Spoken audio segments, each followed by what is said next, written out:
This is time for Africa.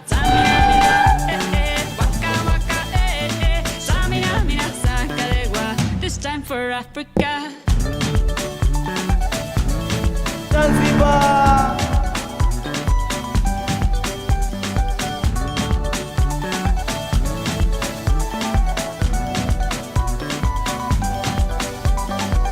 Listen to your God. This is our motto.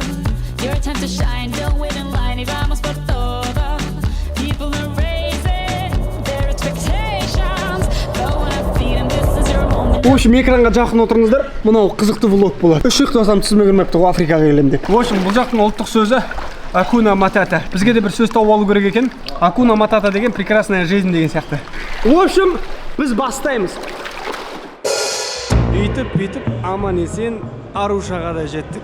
Бұл Занзибардан 1,5 сағаттық жерде. Самолетпен бұл, машинамен емес. Мына көріністі қарасаңдаршы. Әдемі ма? Мына жерді көзбен көрмесеңдер болмайды енді. Аэропорты өте әдемі екен. Жоқ, мына жақ емес. Мына жақ әдемі. Мына жағы әдемі екен. Табиғаты дегеніміз ғой енді. В общем, біз мына самолетпен келдік. В общем, мынау кішкентай екен аэропорттары. Сендегі бәрін көрсетуге тырысамыз енді. Африканың өмірі қалай жалпы? Багаждар міне осылай, қолмен әкеледі өздері таратады. Мұнда 98% мұсылмандар дейді. Сосын нелер аз екен. Андай жабайы тайпада бар, бірақ олар аз. Ақ нәсілді адамдарды өздерінен жоғары көреді. Әлі қанында қақ кеткен. Мына машинаны қараңдар. Ой, мына тур жасайтын машина екен. Енді бұл жақта да VIP қазақтар бар екен. Машиналардың нөмірлері де деріске қараңдар. Көздің қырағылығы ма? Намасте! Акуна Матата! Жұмаққа кетіп баратқан сияқтымыз. Шындық онау? Акуна Матата! Bro, salam alaikum. No, salam alaikum, no. No? No, salam alaikum. No. Hello. Кішілер көп екен, Кіші жоқ қынан. Кіші жоқ қы. Мынандай жерге келдік. Мына жақта не істейміз? Тамақ ішетін сияқтымыз ғой вроде. Мына тайпаның аты қалай? Масай тайпасы ғой бұлар. Мынаны ұрасын.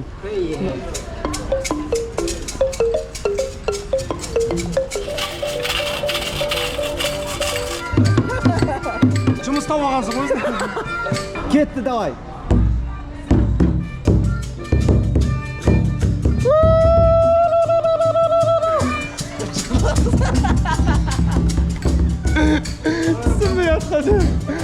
В общем, тамақ ішуге келдік. Қызық болайын деп тұр. Abdurrahim. Машалла. Yes, he is Жұма. Жұма мұбарак болсын бауырым.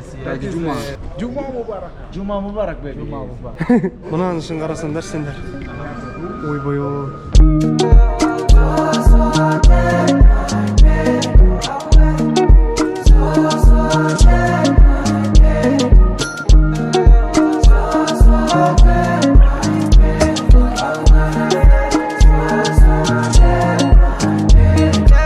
Бұл жақтың тамағы қандай екен білмеймін, қазір тамақ ішейін деп жатырмыз. Адам еті жоқ бұнда. Адам еті бермейді шәрі. В общем, менюларында не бар екен көрейік ал. Неге Ахмет па? Ана Куфупандада ашады ғой свитікті. Іште таба алмайды ғой. Бағана кім сияқты ма? Алмай қалдым ба? Ахи екеуміз киім ауыстырып алайық деп шештік. Бат тұрады ғой.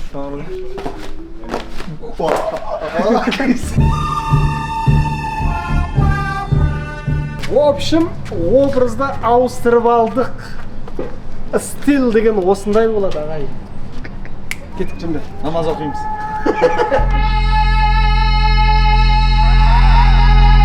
Сіздерге қиын сұрақ болады мынау. Мынаның арасынан Ахи тауып алыңдаршы. Ахи қайда Ахи? Міне Ахи деді. Наштек ақшаны алды, сен кім деп айтшы.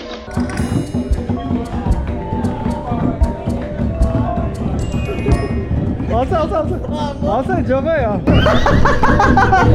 Барма салсай ұят болады. Thank you. Біздің Олжас жомарт шеше. Акуна Матата. Мамбо.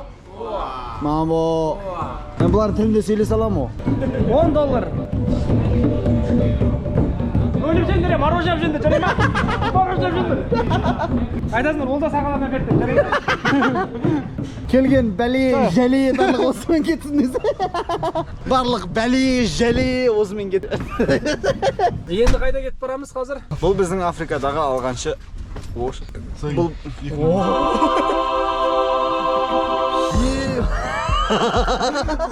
Момент жібермейді ғой. бір туысқаным көргендей қуандым. Оны аты кім еді ана кісінің? What is your name? Lazaro Yusuf. Yusuf. Yes. Yusuf. Yusuf. Hakuna Matata. Hakuna Matata. Choosing your battles. Қалайсыңдар балалар? Не соқ қалай? Мен бұфшиларым жүр ғой десе. Несіне жамандайым кезінде жүрдім ғой. You know it's serious, we're getting closer, this isn't. Ойбой.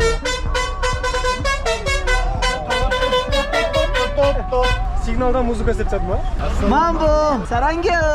Жаман тәттатты ғой. Сіз сүйкімді жіліктеп тастаған келеді. Біз Африкадамыз. Африка жаймай жағып жатыр енді. Тамақтары жақсы екен, жеуге болады. В общем, осындай ақ нәсілді адамдарды көрген кезде олар ойлайды екен бай деп. Сосын любой товардың, продукттың бағасы қымбаттап кетеді екен автоматически. 3-4 есе. Мына короче үстіміздегі мына киімді, мынаны екі шляпаны Нұрсұлтан екеуміз $250 алдық. 125 мың теңгеге алдық. 125 мың теңгеге полный киінесің ғой негізі Қазақстанда. Саудаларын жүргізіп кетейік деп сол, Біз арқылы экономикасы көтерілік кішкене.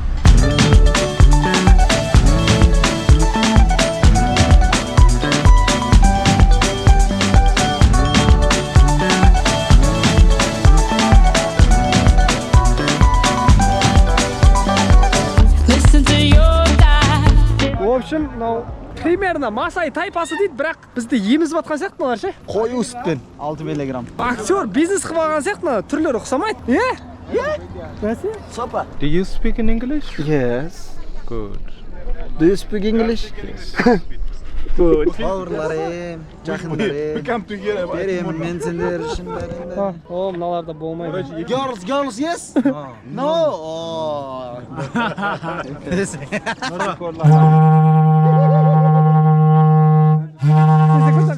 Білә, перек арырдық. Мыналарында берген ақшаға ішіп жүр ғой. Ішпендер жігіттер, ұят болады. Ахи. Нахи. Похи. Yes. Ахи. Нахи. Похи.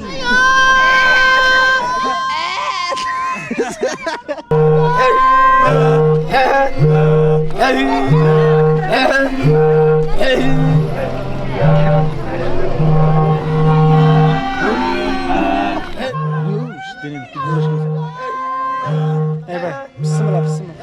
Өздері күлмей ме осы тірліктеріңе? Африка қызық болып жатыр, good.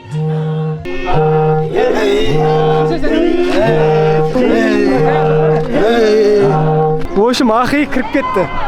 Бүгіннен бастап ол қазақ емес.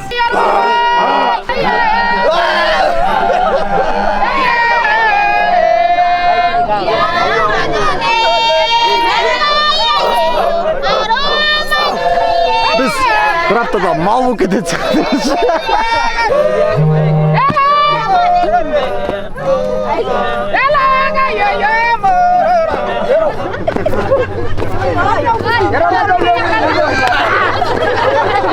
Шотам! Олдас, Шашақпам ғой? Олдас, ана кісімен шығам. Мен жарсақ екен.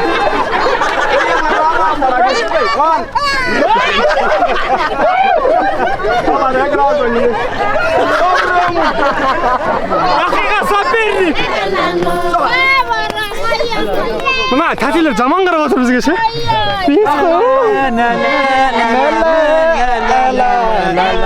Нашид. Қара терге түстік. Ысықта көтті ме? Ысық ше? О, әпшем қырындап жатыр әпшем. Әйелім бар мен, кешіріңдер. Басқа бір локация келдік, қазір неме істейміз білмеймін. Жаңа типа тренировка істедік па, бірдеңе істедік. Вообще қызық болып жатыр. Ауылдарына кіріп барамыз, кетіп жүрміз.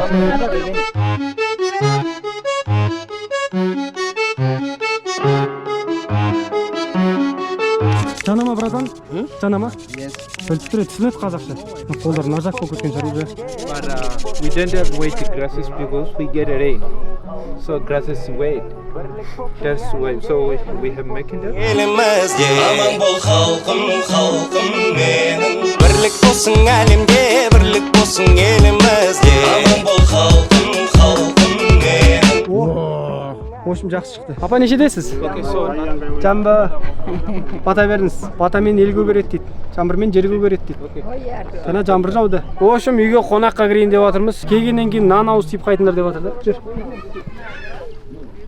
myself, when I go for a Saint Mountain, I'll go to cut the wood, then I bring home, and the women is coming to prepare to building the houses. And I'll see that I had to have like a two part. One part here, this bed for sleeping. Another side here, this kitchen for cooking. Must say people's nomadic life. Sometimes we move another place. But we look like which places cows get grasses and which places cows get water. That is why, as we are not making like a very big houses, we just quickly make like short houses or very small houses, because we stay here for a few months and then we move to another place. Thank you, brother. Thank you. Are you brother from another mama? How many children? 7. 7. И 7 баласы 1, 2, бар. 3, 4, 5, 6, 7. Еба 7 баласы бар екен. Ой, әкел әпши бер, әпши. Әкел әпши бер. Шырақ кішкентайынан ұзын ғой, аман кел.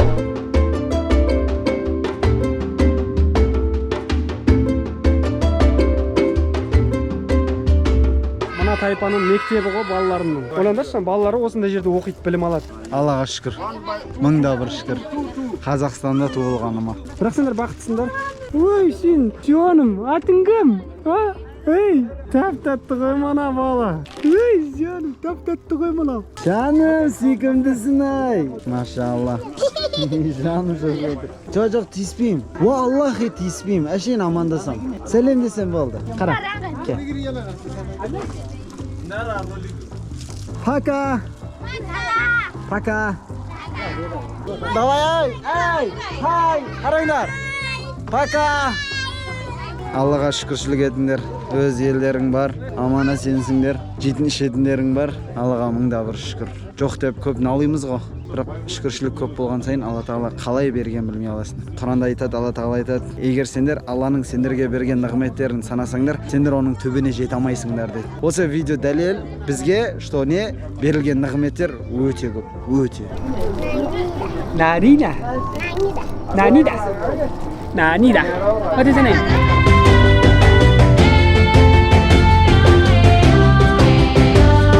Короче, біз магазинне баратырық. Жаным сүйкімдісің ай. Мына жер маркет, айдала. Rhino. Қолдан жасаған екен. Қараңдаршы, бояп, әдемілеп, ағаштан күшті қылып жасаған. Мына піл, мына бегемот, жирафа, әйел, мықты әйел образын алып шыққан. You take one? Yes. You buy one? Take this. Yes. Так, бұлар осындай. Okay, look, but take this one. Окей.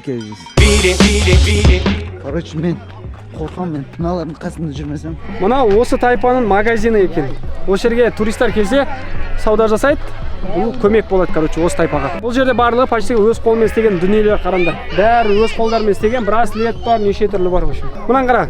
Мынау жылқының құйрығы ғой, примерно. В общем, ойнадық, секірдік, енді қайтып барадық. Аллаға шүкір. Отельге барамыз қазір. Әлі отельге орналасқан жоқпыз. Келгелі самолет, жүру, ұшу, в общем, сол болып жатыр. Мына машинамыз біздің зор ма?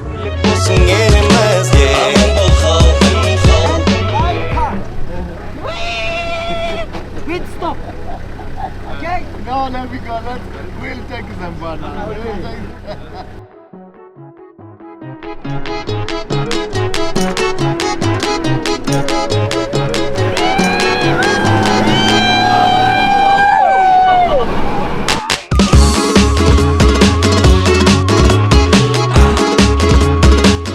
Бүйтіп Арушадан 1 сағаттық жерде бір қалаға келдік. Карату Сити деген жерге келдік. Ертең Алла қаласа сафари, yes? Safari.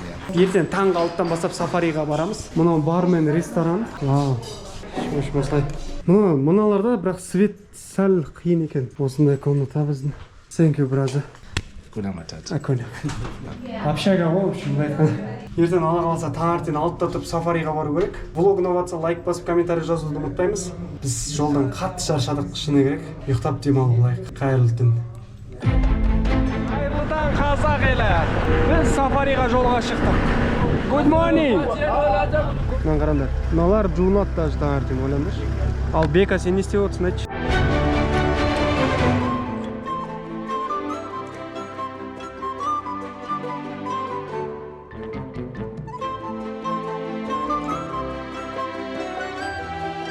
Алланың қалауымен сафариға жолға шықтық.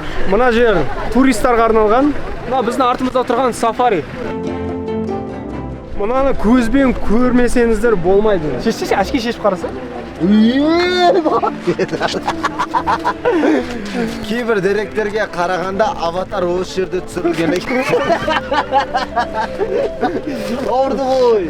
Осындай керемет көріністе, осындай керемет жерде өзіміздің отандық суымыз, зиги суымызды ішіп жүрміз. Зәм-зәммен. Африкада сусыз невозможно. В общем, қызықтар енді болады. Біздің бірінші күніміз кеше өтті. Бүгін екінші күн. Әлі бір 4-5 күн боламыз ғой мұн жақта. Бізді не күтіп тұр екен, бірге көреміз енді. Мынау деген ойдақ өзі. Сирин, фото. Мына Ахиді жалғыз қалдырмау керек, опасно. Ребята, вы из Казахстана? Да, мы из Казахстана. Я тоже. Вы? Но Откуда? очень давно. Из Алматы. Очень давно. Я 30 лет приехала. Сейчас будем. В Чехии. Чехия. Алматыдан екен әпшеміз. 30 жыл бұрын көш кетіпті. Это наш собственный кола. Ой, спасибо вам большое. Это наша кола Зиги кола. Зиги Кола.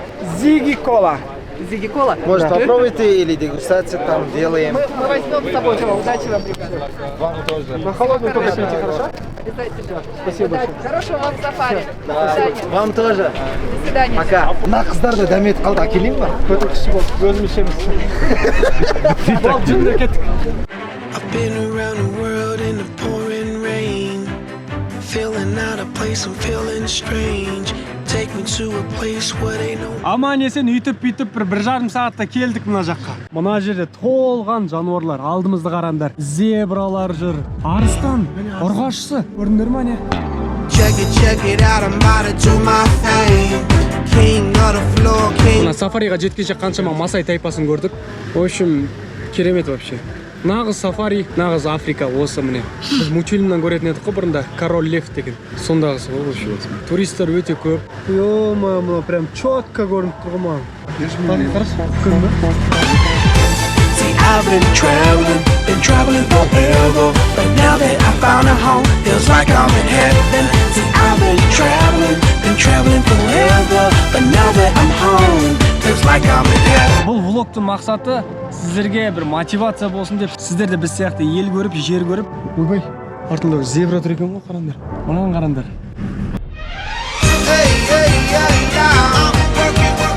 Африкаға көбісі келе бермейді ғой. И бұл жаққа виза жайлы айта кететін болсақ, в общем, билет аласыздар, страховка істетесіздер, болды. Визаны мына жаққа аэропортқа түскеннен кейін $50 бір адамға істетесіңдер де болды, смело жүре бересіңдер ғой. Что-то махи ұнап жатыр ма саған? Өте қатты, алхамдулилла. Өте күшті. Білеш осындай тіршілік иелері бар да? Біз білмейтін, біз көрмейтін ба? Мына жер TikTokқа кету керек қой, в общем, мощно.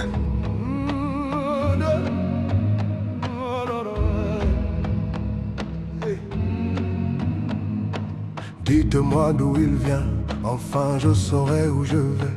Maman dit que lorsqu'on cherche bien, on finit toujours. Дәл осы жерде Алла Тағала қасиетті Құран кәрімде былай деп айтады. Лұқман сүресінде Астағфиру билlah. Аза халақаллах. Бұл міне мына нәрселердің барлығы Алланың жаратылысы дейді. Фаруни маза халақаллазина мин дуни. Ал сендер Құдай санап жүргендерің не жаратты дейді. Вот Алла Тағала көрсетіп тұрып сұрақ қойып, бұл Алланың жаратылысы. Сендер Құдай деп ойлайтындарың не жаратты деп сұрап тұр. Мына нәрселер қалай өзінен өзі пайда болған деп ойлайды. Қай топас сөйтіп ойлайды. Миының шарығы түсіріп қалған. Алла Тағала да жерді жаратқан кезде 6 күнде жаратты. Бірден жаратқан жоқ, бум етіп шыққан нәрсе емес бұл нәрселер.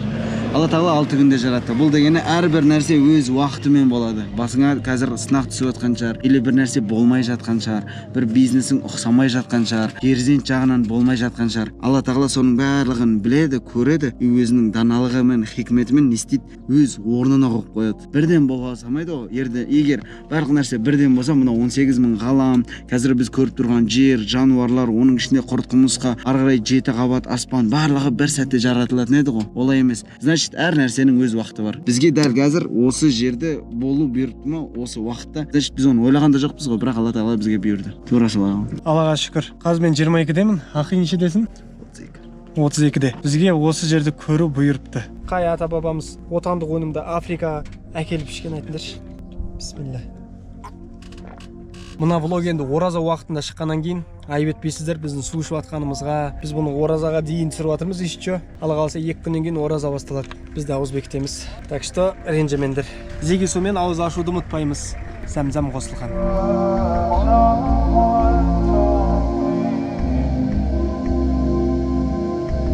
Фламинго көруге келдік. Мына жерде енді қараңдар.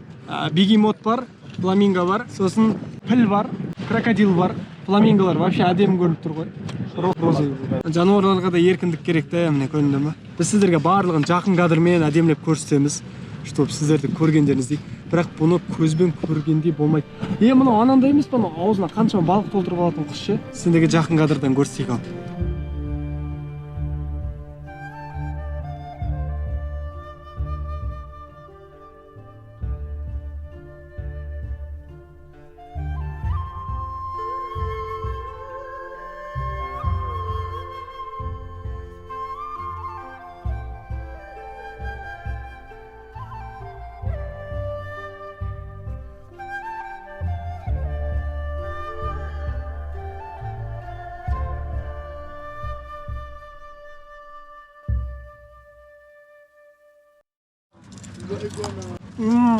Что-то аты таныс екен, е? Бірінші рет көріп тұрмын. Нағыз витамин. Зияны вообще жоқ. Эко плюс 100% натурал. B3 витамині бар. B3 деген ол сенің иманыңа пайдалы екен. Бұны жейсің, тарауихтан алдын 2 рет. Тарауихтан кейін 1 рет жейсің, соны ұйықтайсың ғой. Натуральный продукт, химикатсыз. Міне мынандай алмадан мынандай чипсы шығарған ғой. Зеги чипс. Кімнің ойына келгені мынандай чипсы болады. Мен өте көп мемлекеттерді араладым. Біраз президенттермен отырдым. Тамақтары натурал емес. Біз әлі бұл жердің 100-ден 10% көрдік қой. Біз қаламыз ау деп атырық. Мынаны қараңыздаршы, пілді. Не деген үлкен жаратылыс.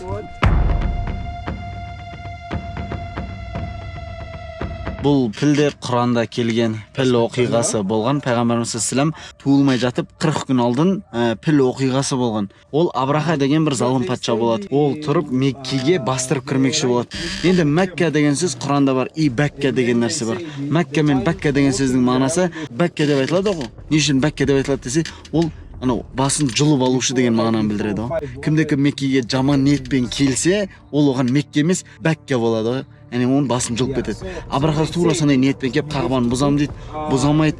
Ана пілдердің ішінде ең алып піл болады, аты Махмуд болады. Сол пілдің аяғы тартпайды ғой. Найза алып шанышса да Қағба жаққа жүрмейді ғой. Артқа қарай тартса артқа қарай жүреді. Алға қарай жүрейін десе жүрмейді ана піл.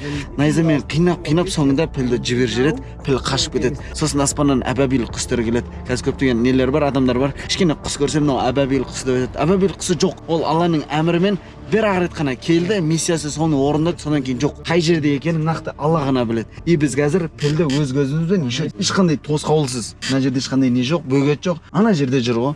Кәдімгі Африканың қақ ортасында отыр ғой, кіндігінде. Үлкен мықты жаратылыс, е? Ең алып жаратылыс, тышқаннан қорқады деген болмаса, нормально жігіт қой негізі. Нормально жүріп қоятын жігіт қой. Еба, ана баласы ғой. Ё-моё, үшеу.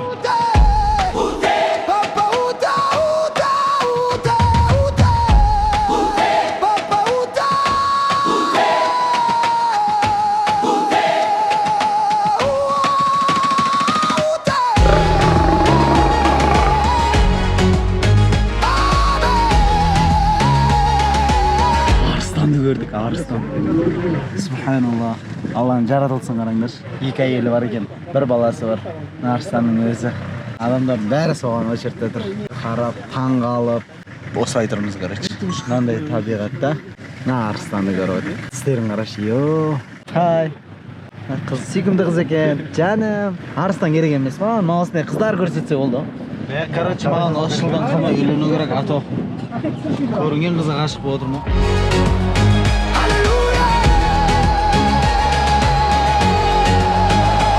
В общем, арыстанды көрдік прям жақыннан. Өте керемет чувство, айта алмаймыз. Енді біз қазір баратын жерді көресіздер де, вообще ауыздарыңыз ашылады. Сіздермен қоса біздің де аузымыз ашылады деп ойлап тұрмыз енді. Где-то бір 3-4 сағат жүреміз. Осы көлікпен, осы жолмен. Давайте, оңай емес. Бір жағынан шаршайсың, бір жағынан демаласың. Осындай көріністі көріп демаласың. What's up, Kazakhstan? It's your boy DJ Jam, the official DJ of the West, representing Big Snoop Dogg, Dr. Dre, and the whole DPG fam. And right now, you're in the mix with my man DJ Pooza. Peace. Қазір мен балама жұмыртқа жапшы аузыңды. Қазір мен балама жұмыртқа ашып берем я балам я. Ол жас балам, мықты бала. Ол қазір жұмыртқаны жейді. На. Апа. Жемеймін на. 3,5 сағат болды, әлі жүріп келе жатырмыз. Әлі 1,5 сағат жүреміз, прикиньте. Жаңбыр құйып кетті ғой. Riders on the storm. Riders on the storm. Бүйтіп жеттік ау әйтеуір. Міне мынандай жерге келдік, қараңдар. Мынау ма біздің вилла? Мынаны қараңдар. Былай кіреміз. Алматы демалас қала. Аль-Фараби мен жоғарыдан асты. Бизнес класс пен пласкарды. Алматы азарт, Алматы басқа. Алматы демалас қала. Мына дауыс естіңдер.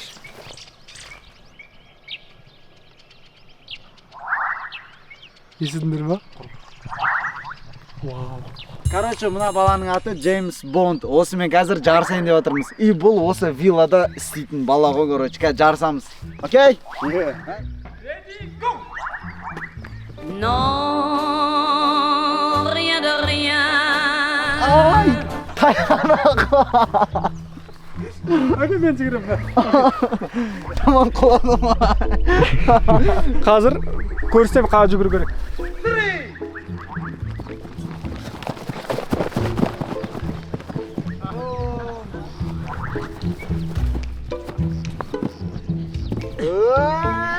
Сальто істеймін дей ма?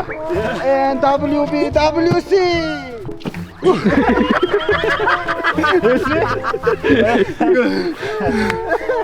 Қалай екен? My friend, қалай екен? What is this? Қалай? This is a good man. Yes. I was just practicing with him, and I have seen he does well. Жақсы екен дейді. Белі жақсы екен дейді. Okay, let's go. Like this.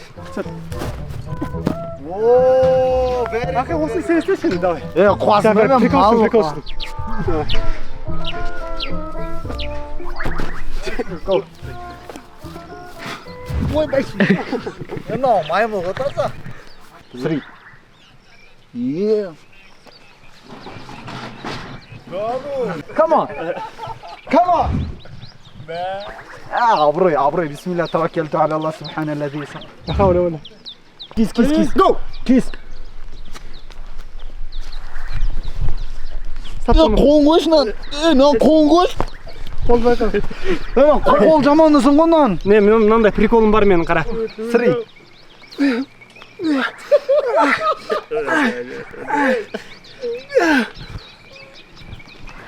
Ой. Мә, мықты екенсің, ё-мо. Come on, go. 1, 2, round 2. Давай, қара енді. Ready, go. 1, Whoop. Ваба. Go. James Bond жақсы жігіт екен. Молодец. Thank you. Ертең азан намазын шейтеміз. Жүріңдер.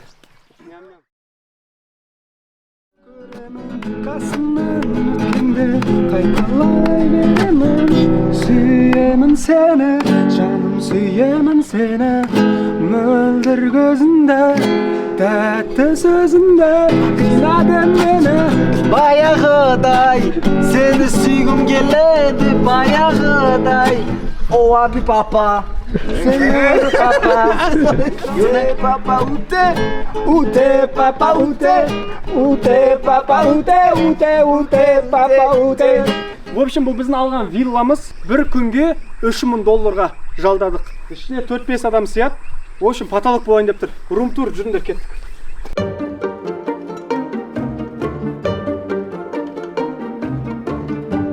В общем, мына вилланың іші потолок екен. Мынау ақ екеуміздің комнатамыз, жүндер. Көргенде тақылдат жарай ма? Бұл сен мені атпасын. В общем, мына біздің комнатамыз. Thank you, brother. Okay, thank you. Goodbye. Мына біздің төсегіміз, бір түсіріп қойшы әдемілеп. Душымыз осындай.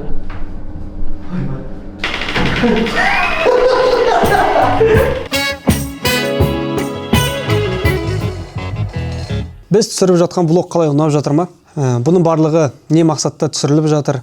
Құрметті оқырмандар, сіздер бұны тек қана телефонның, телевизордың ар жағынан емес, өздеріңіздің көздеріңізбен көруге мақсат қойыңыздар. Біздің мақсат сіздерге мотивация беру. Менің жасым 22-де. Ал Ахи, сен нешедесің? Нормально жас. Нормально жасты. Бізге осы жасымызда Алла тағала өзінің кереметтерін көрсетуді нәсіп етіпті.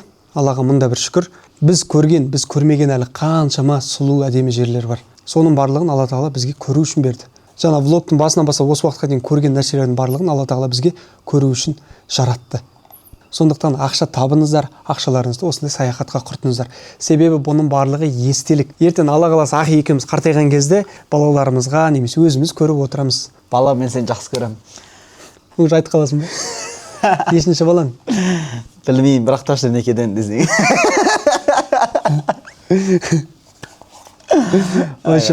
Бұл біздің ұрпағымызға 2026 жылдан жалынды сәлем. Біз қазір 22 жастамыз, жаспыз. В общем, сендердің әкелерің осындай болған. Сөздің ашығы. Сендер де көп ақша табыңдар, біздерді саяхатқа жіберіңдер. Бағана Олжас айтқандай, Алла тағала бізді мына нәрселердің барлығын телевизордан или біреудің YouTube каналынан көру үшін емес, өзіміз өз көзімізбен көру үшін жаратты. Сол үшін Алла тағала Құранда айтпай ма, жер бетін шарлаңдар, аралаңдар, Алланың сендер үшін жаратқан нәрселерін көріңдер. Ең қызығы, Алла тағала мына жаратылыстардың барлығын жаратып, адамзаттың қолына беріп қойды. Адамзат барлық нәрсені басқара алады. Самолетпен ұшу, кез келген техниканы басқару, тіпті жануарларды қолға үйрету сынды барлық нәрсе адамның құзырындағы нәрсе. Алланың құзырында, бірақ оны адамдарға бағынышты етіп қойды ғой. И осы нәрселерді білген, түсінген халде жер бетінде даңдайсынып, тәкаппарланып, немесе бағанағыдай Алланы жоққа шығарып жүрмей, керісінше осы нәрселерді Алла мен үшін жаратты ғой деген сезім болу керек адамда. И ол сезім қалай шығады сенде мысалы? Ол нәрсені сен қалай түсінесің десе, исламда тафаккур деген нәрсе бар, ойлану. Именно ойлануды Пайғамбарымыз саллаллаху сахабаларда ойлану туралы өте көптеген нәрселер айтқан. Тіпті бір сағаттық ойлану Алланың жаратылысы туралы, Алла тағала мынаны не үшін жаратты екен деген ойдың өзін бір сағат отырып, жаратылысқа қара, тауға қара, ағашқа қара, құсқа, маймылға, адамға, барлық нәрсеге қара и просто ойлан. Алла бұны не үшін жаратты деген осы ой сенің мынау басыңда болып, осыны миыңмен ізденесің ғой осы сұрақты. Сен осы бір сағатың 1000 жылдық құлшылықтан артық Алланың алдында. Сен себебі Алланы өз мынау миыңмен, өзіңнің ақылыңмен іздеп жатсың. Қазір бізде көпшілікте фанатик қой негізі исламда. Келгенде негізінде шынымен біреу бір нәрсені естіп алады да содан қатып қалады. Фанатик. Бір жақты сахабаларда, мына қысқаша нәрсе айтып кетейін, что полезно болу үшін. Сахабалар мен біздің айырмашылығымыз шынымен жер мен көктей. Себебі олар бір нәрсені естісе, оны ақылға салып ең біріншіден, кейіннен ол нәрсені қатты да жеңіл де алмайтын болған. Қазір біреуге сен намаз оқы десең, ол намазға қатты тұрып алады да, намаз оқымаған адамды кәпір деп санауы мүмкін. Немесе хижаб киіп алады да, хижаб кимеген адамды өзінен төмен санауы мүмкін. Ол ондай нәрсе емес. Хижабқа, намазға қатысты, жалпы исламға қатысты нәрселердің барлығын адам орташа деңгейде қабылдау керек. Дінге қатты берілсең, діннен безіп кетесің. Дінге жеңіл қарасаң, діннен шығып кетесің. Кез келген нәрсенің ең ортасы жақсы. Пайғамбарымыз саллаллаху алейхи вассалам да кез келген амалдың ортасын ұстанған. Сен де мысалы бір нәрсені естідің ба, сол нәрсеге қатып қалып емес, керісінше сол нәрсенің ортасын ұста. Бұл әңгімелердің барлығы не үшін? Қазір ораза айында сіздер бұл влогты көріп отырсыздар. Ауыз бекіткен жандар болса, рухани бір имандарыңызды бір көтеріп қойып дедік. Сіздерге пайдалы контент болып жатыр деп ойлаймыз. Біз алған бұл вилланың бағасы $3000. Теңгемен шаққанда 1,5 миллион теңге. Bir күнге.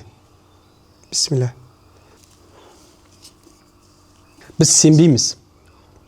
Бірақ қалаймыз. Сол себепті біз мынау отандық өнімімізді әр шетелге барған сайын алып кетеміз. Шынымен де елге пайдасы тиіп жатқан отандық өнім. Бұны қалай қолдамаймыз? Мен мысалы осы компанияда жұмыс істейтініме қатты қуанамын. Себебі бұл компания шынымен патриот. Және де тағы да бір плюс ақпарат біліп жүріңіздер. Рамазан айында Зиги-Загидің барлық өніміне зәмзәм қосылады. Машалла. Ал зиги суға ораза біткеннен кейін де зәмзәм қосыла береді. Соны ескере жүріңіздер. Машалла. Мен де бірінші естіп отырмын, қазір естіп отырмын. Қойш? Иә. Давай. В общем, біз ұйықтаймыз. Давай, қайырлы түн. Қайырлы түн. Влогты до конца көріңіздер. Бірандай адуши көріңіздер, мән беріп, не түйдіңіздер, сосын соңында комментарийға жазып кетіңіздер. Бұл кішкене бірандай душевный әңгіме болды. Қыдырыңдар, жүріңдер, көріңдер, өмірді рахатпен сүріңдер. Қиындатпаңдаршы өмірді. Кеттік. Бізде де сынақтар бар негізі. Біз көрсетпейміз просто. Біз көбісі ойлайды, біз шынымен андай байдың балдары или просто так өмірлері жеңіл или джекпот болып кетті деп. Бізде де қиыншылықтар бар. Мен осы жерде отыру үшін мен 7 жыл видео түсірдім. 2018 жылдан бастап. Ойлаңыздаршы.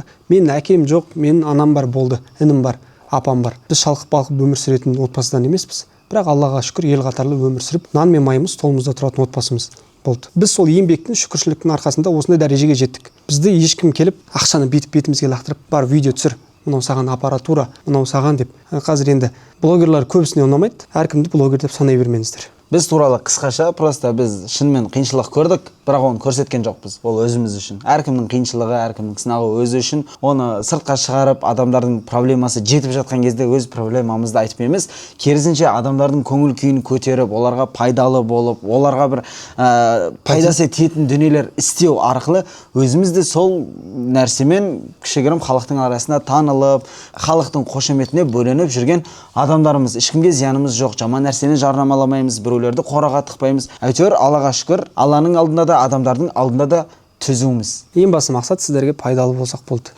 Аман болыңдар. Барлықтарыңызды жақсы көреміз. Қайырлы түн. Давай. Что там, қыздар дайын ба? Есалам ғой, есалам. Қайырлы түн. Бұның екі аты бар. Ахи, сосын похи деген. Қазір похи болды. Мынандай күлкі естісеңдер, ол похи. Ағыз атып атса, ол ахи. Рамазан айында шайтандар кісенделеді. Сол үшін абайлап жүріңіздер. Алла қаласа таңертең мынандай вид болады. Сіздерге переходпен көрсетейік. Таңертең тұрасыңдар, ойландаршы. Міне таңғы сағат 6:30. Осы жирафтар барлығы осы отельдің алдында жүреді.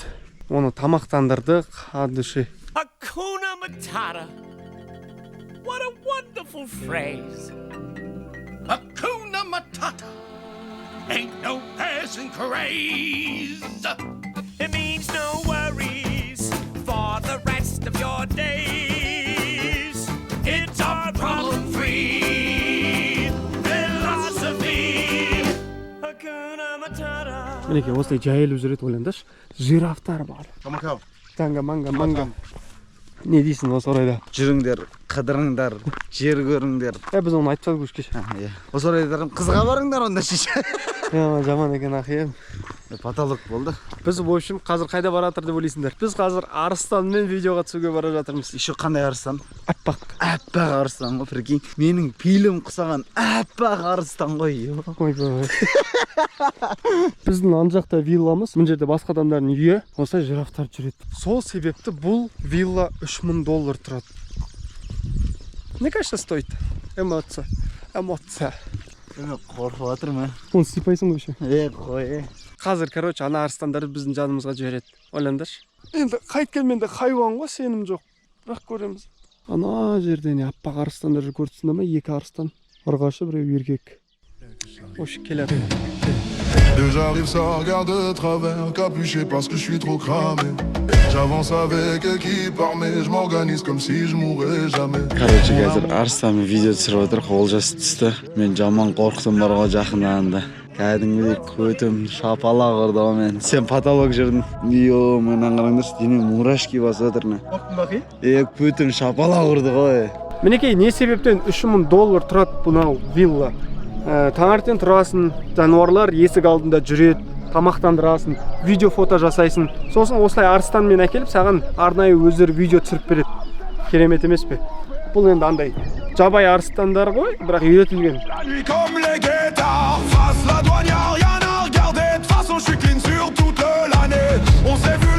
В общем, өзімізге күшті видео түсіріп алдық. Рахатынай. Шүкір Аллаға. Қатты қуаныштым. Мен мәзін. Йо, таңғы ас ішуге бара жатырмыз. Енді сәл шыбын шіркей демесеңдер, бәрі тамаша. Міне, мына үйді алсаңыздар, тоже алдына бүкіл жануарларды әкеп береді сендерге. Бірақ мынандай үй ала салу керек еді, иә. Короче, бір айырмашылығы, сіздер Қазақстанда билет төлеп кіресіздер ғой, ана зоопаркқа. Ол кезде сіздер жануарларды көруге барасыздар. Ал сіздер мұнда билет төлеп кірсеңіздер, жануарлар сізді көруге келеді. Ай би. Керемет істеген, иә. Міне қараңдаршы, үйдің жанында. Мұнан тек қана Африкада көресіздер мынандайларды. Мыналар талпой жүгіреді ғой. Иә, бұқалар. Алланың жаратылысы. В общем, қазір вообще четкий тамақшин. О, зебралар келе жатыр мына жақта.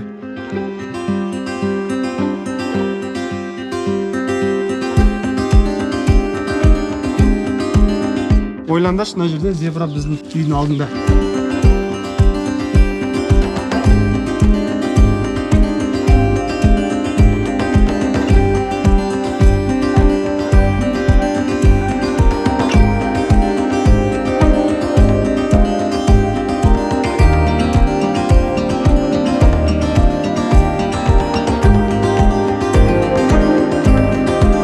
Сендерге көп рахмет жігіттер. Thank you. Thank you, brother. Thank you. Молодцы. Акуна матата. You're welcome, Africa. Thank you. Join, eh? Welcome. Bye. Кел. Міне қараңдар. Өздері кіріп кетіп жүрмесінші? Африканың сафаринда жүретін жануарларды осылай тамақтандыру. Вообще ойламаппын. Үш жақтаса түсіме кірмеген ғой. Жандар, болды. Жеңдер өздерің. Thank you. Қазір таңғы асы ішуге барамыз, в общем. Жігіттер, мынандар. Кәмпит шашу. Thank you, brother. Окей. Язакалла. Ас болсын. Кәмпит қой. Кеше қонаққа барғанбыз, сарқыт қосадым.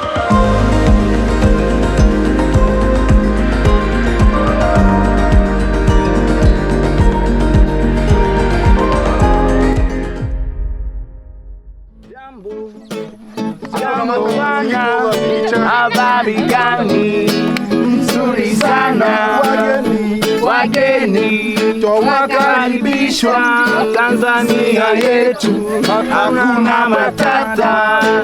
Singikola hakuna matata, Singikola hakuna matata, Zamzam wala hakuna matata. Jambo bwana, habari gani nzuri sana, wageni nakaribishwa sehemu yetu, hakuna matata. Қалай кетіп жатыр? Таңғы астан кейін осындай би кетіп жатыр бізде. Мынау басқа өлең айтып жатыр. Үшеу үш жақта жүр ғой. What is your name? Azat karya Allah mayani diamond platinum mtoto mama kamera masai mengi. Ya. В общем, мына жер потолок, ұнады бізге. Мынау Дәулет деген бауырымыз. I'm Dawlet. Dawlet? Yes, my name Dawlet. Yeah, my name is Devach. Африка деген келуге тұрарлық жер екен. Иә, базар жоқ, алыс, бірақ көруге тұрарлық табиғаты бар. В общем, келуге лайықты жер екен. Біз бұрында ойлайтынбыз, виза керек, жұмысы көп, оны бару проблема деп. Ешқандай проблема жоқ. Билет аласыздар, страховка істетесіздер, болды. Бұн жаққа келіп визаны жасатасыздар. Түк қиындығы жоқ. Дәулет, давай. Мына жаман сықырады ғой.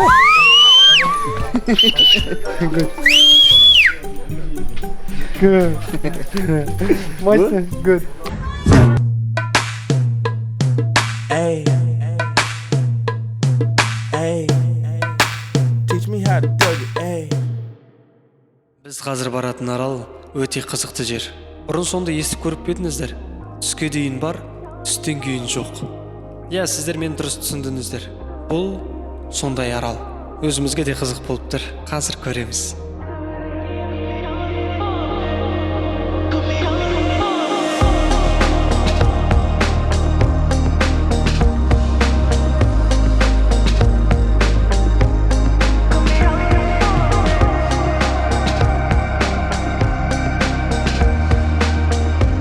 Біз Африканың Танзания мемлекетінің Занзибар деген аралына келдік. Бұл аралға жылына 1 миллионға жуық турист келеді. В общем, Танзания мемлекетінде қанша миллион адам бар? Танзанияда 65 миллион халық бар, ал біз тұратын қазіргі Занзибар аралында 1,5 миллион адам бар. Бізде теңге болса, бұл жақтың ақшасы танзаниялық шиллинг деп аталады. Көбінесе жейтіндері осындай море продукты. Бұл жақта 98% адамдар мұсылман. Осы Занзибарға келсеңіздер болады негізі. Өйткені осы жақта туристарға қауіпсіз. Себебі Африканың басқа жерлерінде именно ақ нәсілді адамдарға өкпе ренжіші бар. Оларға жаман көзбен қарайды, басқа бір нәрсе істеп кетуі мүмкін. Ал ең қауіпсізі, ең жақсы жері именно осы Занзибар, Аруша деген қалалары. Осы жерге келуге біз кеңес береміз. Мемлекет емес, автономия екен. ақш сияқты бар ғой, Америка сияқты. Мына Занзибар өз алдына жеке президенті бар, жеке несі бар. Танзанияның президенті әйел адам екен. Еще ол мұсылман, именно осы Занзибар деген қаладан шыққан. Негізі мына Занзибар кішкене дикилау болған, бірақ қазірде туристерді жылы қабылдап, кәдімгідей қонақжайлылықпен, туристерге жақсы жағдай жасалған. Адамдармен қарым-қатынас жақсы, өте жақсы, күшті әдем жерлері бар екен.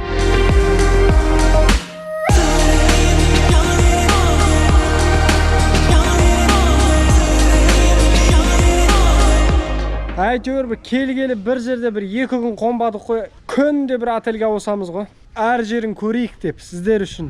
Мына сумкалардың бәрін тасып, бүгін күшті күндердің бірі болды. Кезекті отелімізге қараңыздар. Қалай күшті ма? Жаман әдемі, жап-жасыл ғой. Міне осындай жігіттер көмектеседі, үшін. Мына жағы ұнап жатыр маған. Потолок, кинодағыдай ғой. В общем, мына жақта 3 бассейніміз бар екен. Мына ағаштардың бәрін қарасаңдаршы. Керемет. Үйлері де қызық екен. Мына жерде магазин бар. Мына ағаштың тамырын қараңдар, кино болып тұр ма? Әр нәрсеге таңғала береміз ғой біз.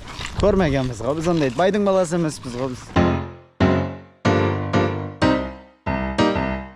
В общем, отелімізге жайғастық. Ауа райы өте керемет. Мынау отель қатты ұнады бізге ше. Келгелі вообще бір тұрақты бір отельде бір 2-3 күн қонбаппыз. Күнде бір отель ауысамыз. Ертең бұл отельден шығамыз да тағы бір отельге барамыз. Сонымен Алла қаласа елімізге қайтамыз. Ал оған дейін осы жердің обстановкасын көріңіздер. Өте керемет отель екен. Бізге ұнап жатыр.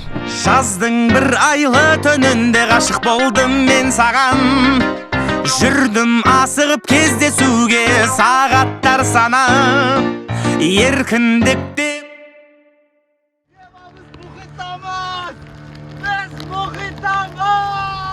Өмірімізде көрмеген жануарларды жаратылысты көруге баратыр. Эмоция деген потолок еще жаңбыр жауып жатыр. Түріміз неге көрінбей жатыр?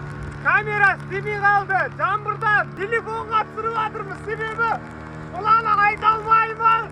Жаңбырдың астында қалдық ағайын. Йома, күн бұзылып жатыр. Камераның бәріне су тимеу үшін жауып жатырмыз. Сіздерге влог түсіру оңай емес, жаңбыр қатты құйып жатыр. Біз бара жатырмыз. Мен тоңып қалдым. Бәріміз сусымыз, заттарымыз бәрі су.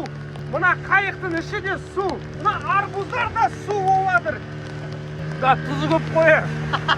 Біз ғана барадық, бізде басқасын бәрі қайтып кетті. Біз до конца соны көреміз, еще сіздерге көрсетеміз деп жатыр. Қараңыздар, ауа райы бұзылып, қара бұлт төніп аспаннан. Йо-майы, сіздер үшін барлығы, сіздер үшін. Качество құртылып жатса мән бермеңіздер, себебі жаңбыр қатты. Сіздерге жұмбақ болсын. Өзімнің арманымды өмірімде бірінші рет көруге бара жатырмыз. Примерно түсініп тұрған шығарсыздар я қайда екен. Уна матата. В общем, ана жақта жаңбыр страшно қойды. Біз жаңбырдан құтылдық. Қазір көруге барадық. Сенбей жатырмын мен. Мен сразу жүзем бірге. Страх деген жоқ. Мұхиттың ортасына секіреміз қазір. Занзибар Акуна Матата. Кет, секір. Алдымыздан шықты. Аллаху акбар. Аллаху акбар.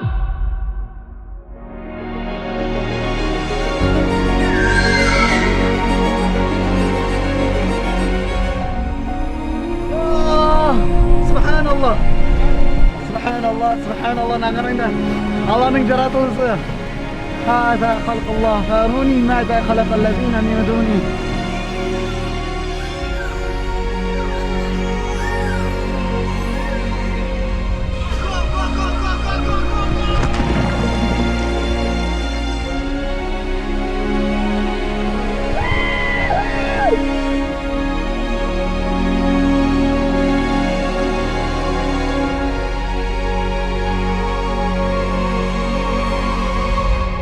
ظالمون في ضلال مبين.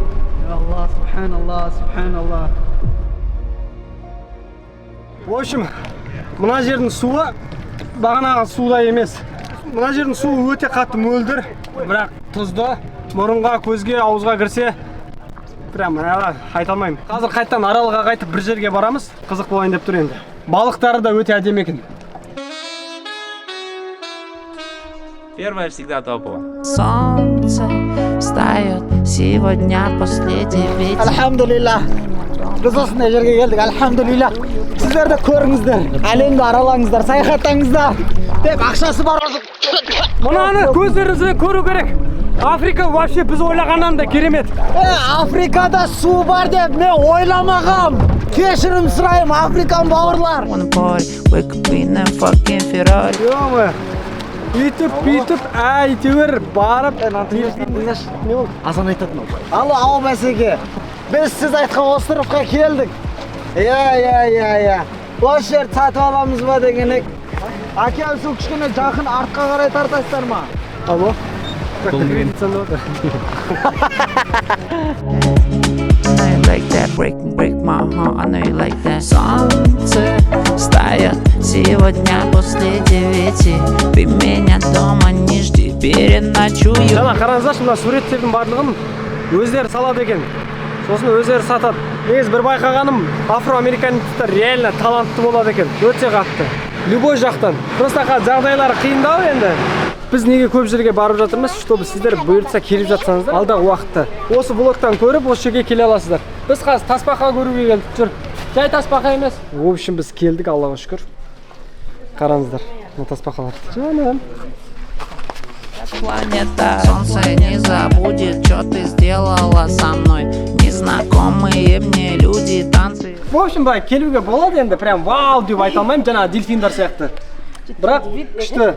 Бірақ мына үлкендері слишком қорқынышты екен, мына кішкентайлары татты да, мына үлкендері дәу.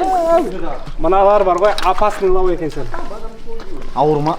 Иә. Мына үлкен слишком ауыр екен. Мына қара. Қалай жейді қарашы. Қолын тістесін салсаң шап тек ме? Чаман шапалақпен бір перді. Солнце встает сегодня после 9. Ты меня дома не жди, переночую где-то. Ательге барып киімімізді тез ауыстырып қайда келдік деп ойлайсыздар. Алланың қалауымен біз бүгін Африкада 100 адамға, 100 балаға ауызашар берейін деп отырмыз. Бұл бірінші Алланың арқасы, екінші мынау қолдап жатқан сіздердің арқаларыңыз. Зиги-заги компаниясымен бірігіп отырып біз 100 оқушыға ауызашар берейін деп отырмыз. Балалар үйіне келдік қазір. Мына жерде примерно 20 мұғалім бар. Қосқанда вообще 120 адамға ауызашар береміз Алланың қалауымен. Енді зиги-заги өнімдерін барлығы мына жаққа алып келу мүмкін емес. Бірақ мүмкін емес еш нәрсе жоқ. Алла қаласа ниет қой бір андай бір өзіміздің отандық өнім бір осы шетелге шықсыншы, осы шетелдерде болсыншы. Бір шетелде жүрген кезде вау, зиги кола деп біз алсақ, мен мысалы сенемін. Ахи сенеді. Сіздер де сенсеңіздер, мүмкін емес еш нәрсе жоқ. Басқалардың да екі аяғы, екі қолы бар. Олар да осыны істеді, біз неге істей алмаймыз? Неге біз өзіміздің отандық өнімді көтере алмаймыз? Сол сәт күйіндіреді да. Бірақ бізде мақсат бар. Сіздер мен біздер болып, біз бұның бәрін әлі істейміз. Бұның барлығы әлі есте болады. О, тамақтар кетті, жүр тасимыз.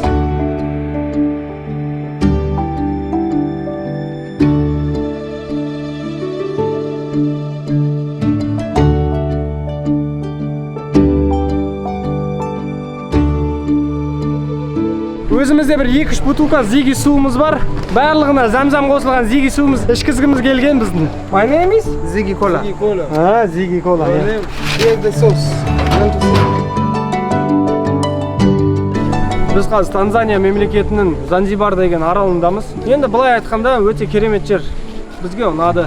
Ешқандай жаман нәрсе айтуға хақымыз жоқ. Себебі әр жердің, әр елдің өзінің ерекшелігі мен салт дәстүрі болады. Бізді жаман немесе кемсітуге мүлде хақымыз жоқ. Біз кез келген елдің мәдениетін, салт дәстүрін, діндерін құрметтейміз. Біз ойлағанда енді Африкан адамдар прям андай кеше комментарий оқып жатсам біреу, байқамалар жек қоймасын, байқамалар бүйтіп кетпесін дейді. Құрметті оқырмандар, бұл ондай адамдар емес. Бұлар да біз сияқты адамдар. Бірақ олар қара нәсілді де болды, разница жоқ. Біз сияқты адамдар. Намаздарын оқиды, сабақтарын оқиды, жұмыстарын істейді. Мен бір байқағаным, бұлар өте қатты еңбек қой. Бізден де қатты еңбек қой. Таңғы сағат 6-дан мынандай баласынан мынандай шалына дейін жұмыс істейді ғой, білесіздер ма? Қарамайды.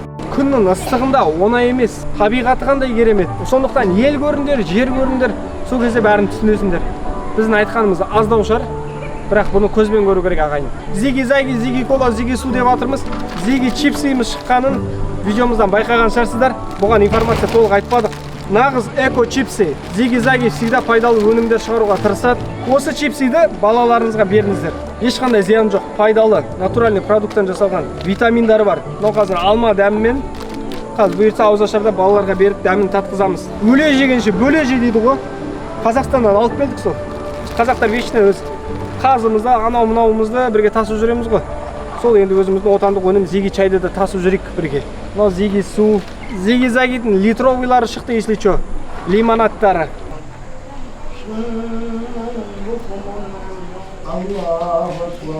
Ассаламу алейкум ва рахматуллах.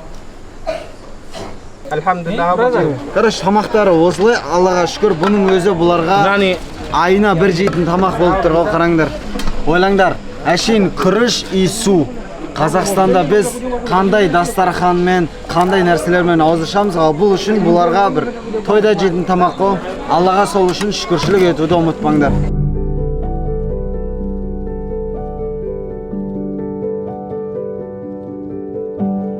Бисмилля, ауызашарымыз басталды. Бұл жерде сіздердің де үлестеріңіз бар екен, ұмытпаңыздар. Сіз зиги-заги ішсеңіз, сіз көптеген жақсылыққа, көптеген игі істерге себепші боласыз. Бұны мен істеп жатқан жоқпын, бұны зиги-заги істеп жатқан жоқ, бұны Ахи істеп жатқан жоқ.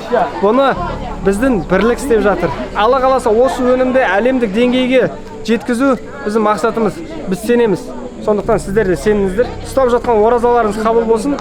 Ауыздарыңызды зиги сумен, зиги-загидің өнімдерімен ашуды ұмытпаңыздар. Себебі ораза айына орай зиги-загидің барлық өнімдеріне зәмзәм суы қосылады. Ал зиги суымызға үнемі қосылатын болады. Осыны біліп жүріңіздер. Ас болсын, балақайлар. Жандарым сол. Аллаға сансыз шүкір, ұстап жатқан оразаларыңыз қабыл болсын.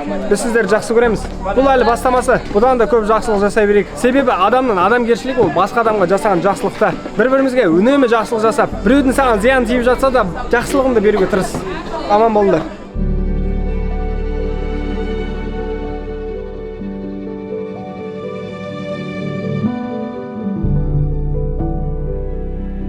Өзіміз жейміз ба кішкене?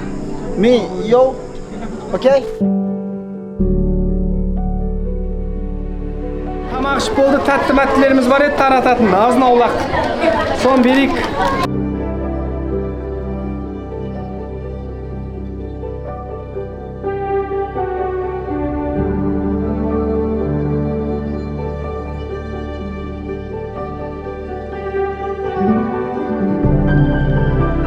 Миссиямыз Аллаға шүкір бітті. Ертең елге қайтамыз. Қайтайық енді, кеттік. Видео ұнағатса, каналға тіркеліп, лайк басуды ұмытпаңдар. Бізде тек қана пайдалы контент, қызықты, күлкілі. Өмірді осылай сүрейік ағайын. Ойнап, күліп, бірлікте. Ассаламу алейкум. Ассаламу алейкум. Ассаламу алейкум. Какуна?